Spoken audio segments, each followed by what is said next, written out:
Meanwhile, back in Memphis, the state's special session is once again bringing the conversation of public safety and gun violence to the forefront. And today, several events centered around the topic. Stefan Reels is here in the studio tonight. And Stefan, the special session was first called after the Covenant School shooting.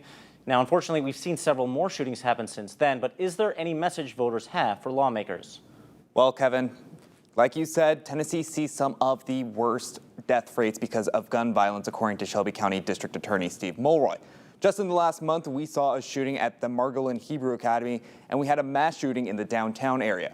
And right now, Memphians are sick of seeing it affect their home. So I'm going to do my part. I'm going to vote.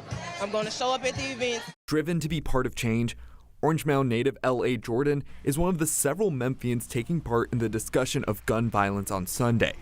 At Mount Vernon Baptist Church, Mississippi Boulevard Church, and Lemoyne Owen, talks continue ahead of Monday's special session in Nashville. I know the roots of Memphis. Like, we have so much good stuff to offer, you know what I'm saying?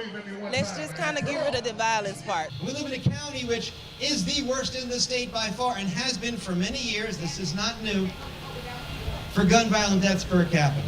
Local leaders and activists urging voters to send a message to state lawmakers to reform state gun laws they were unable to address during the last session. I'm really hopeful that after this special session, we have some really substantial gun laws that will protect our citizens in the state of Tennessee. However, some lawmakers are already facing pushback from having their bills heard during the special session because they'll be outside the parameters Governor Bill Lee set, including 5 bills from Republican Representative John Gillespie centered around firearms and crime, and 17 gun safety bills from Democratic Senator Heidi Campbell. However, this isn't stopping voters like Cheryl Piggiesgray, determined to curb the trend the state has seen far too often.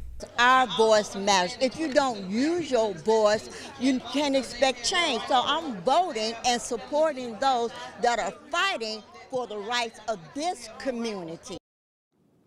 During the session, Democrats will have a lot of ground to make up since Republicans hold a supermajority in both the Senate and the House of Representatives. There are over 4 times as many Republicans compared to Democrats in the Senate, where it just takes only 17 votes of the 33 to make a bill a law, and 3 times as many in the House, where it takes 50 out of 99 votes to make a bill a law.